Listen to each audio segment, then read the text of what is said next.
Bonjour à tous pour une nouvelle vidéo. Aujourd'hui nous allons peindre d'après une photo que je vous ai mis en haut à gauche au début de la vidéo et qui représente la rivière du Gardon à Remoulins, le village du Pont du Gard. Je commence à faire le ciel succinctement, rapidement avec une couleur bleue. Je mets quelques couleurs bleues également en bas du dessin pour montrer l'eau et les reflets.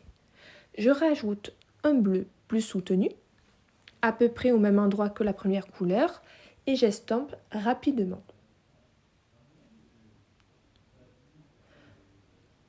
Cela me permet d'avoir un fond un peu plus uniforme et je vais un bleu un peu plus clair. Je le mets par traînée pour que cela représente des nuages au loin.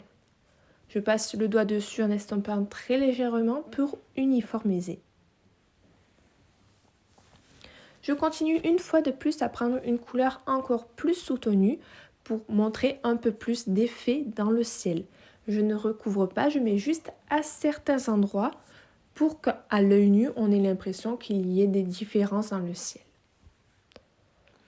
Je continue avec un vert très clair pour montrer les arbres au loin et surtout les parties ensoleillées de l'arbre.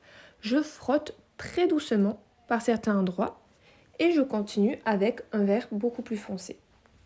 Je trace la ligne d'horizon et remets la couleur de manière aléatoire.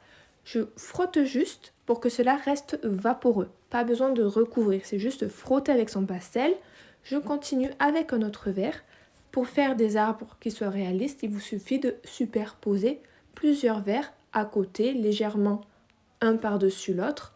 Et avec plusieurs verts à côté, plusieurs verts cumulés, cela permettra d'avoir des arbres au loin.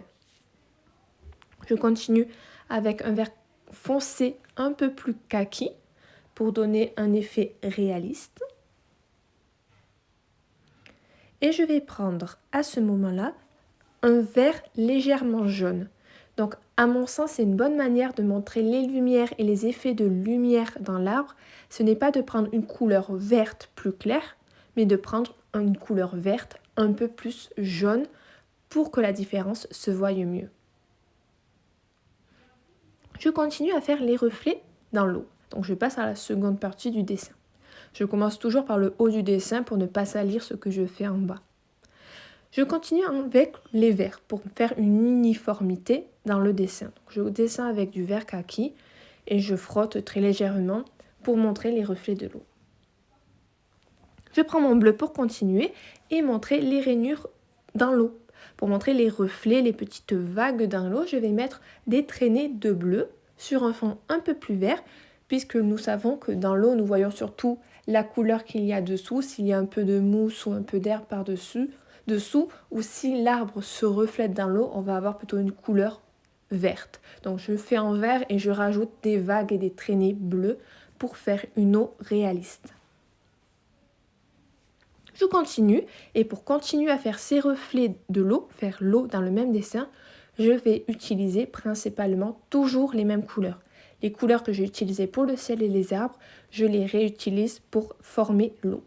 À ce moment-là, je passe au rocher, au galet qu'il y a sur le bord de l'eau. Je mets aléatoirement des marques, des traces de beige gris. Je rajoute une couleur un peu plus soutenue, un peu plus chaude. Et je fais des petits cailloux. Pour faire des cailloux, pas besoin de faire une forme précise. Je mets juste des touches de couleur aléatoires. Des petites, des grosses, pas besoin qu'elles soient rondes. Je les fais des fois plus aplaties, des fois plus rondes. Pour qu'on ait cette sensation de rocher. Avec une couleur plus foncée, un marron, je vais faire des petits traits pour définir les rochers, les galets. Donc je mets un petit mouvement en dessous de certaines zones, ce qui va montrer l'ombre du rocher. Donc je n'entoure pas, je mets juste un petit coup par-dessous sur certains endroits, pas de partout. Certains endroits seulement, ce qui permet d'avoir des galets. Pas besoin de préciser tous les galets, il suffit d'avoir un visu d'ensemble et d'en définir juste quelques-uns. Je vais continuer avec une couleur un peu plus clair. Donc je reprends à ce stade-là certains endroits où il me semble bon de préciser, de définir. Et je vais mettre des touches de lumière après dans les galets. Donc je prends un peu de bleu, je refais les vaguelettes, je fais des petites rainures presque blanches, c'est un beige très clair, pour montrer les vagues. Et là maintenant je commence à mettre des petits rayons sur les rochers. Donc j'en mets à certains endroits, pas de partout. Cette fois-ci je vais mettre par le haut si j'estime qu'à un endroit la touche de couleur que j'ai mise correspond, laisse voir une sorte de rocher. Je vais définir cet endroit-là, je mets un petit rayon de couleur par-dessus. Je continue de préciser, je mets la couleur que j'ai en bas un peu en haut dans les arbres, puisqu'il est bien que les couleurs soient un peu présentes dans tout le dessin pour que cela reste uniforme. Je mets quelques couleurs plus foncées et j'ai fini mon dessin. Je vous montre à nouveau les couleurs que j'ai utilisées si vous voulez essayer de le refaire. Et je vous invite à liker si cela vous a plu. Et on se retrouve pour une prochaine vidéo. A plus!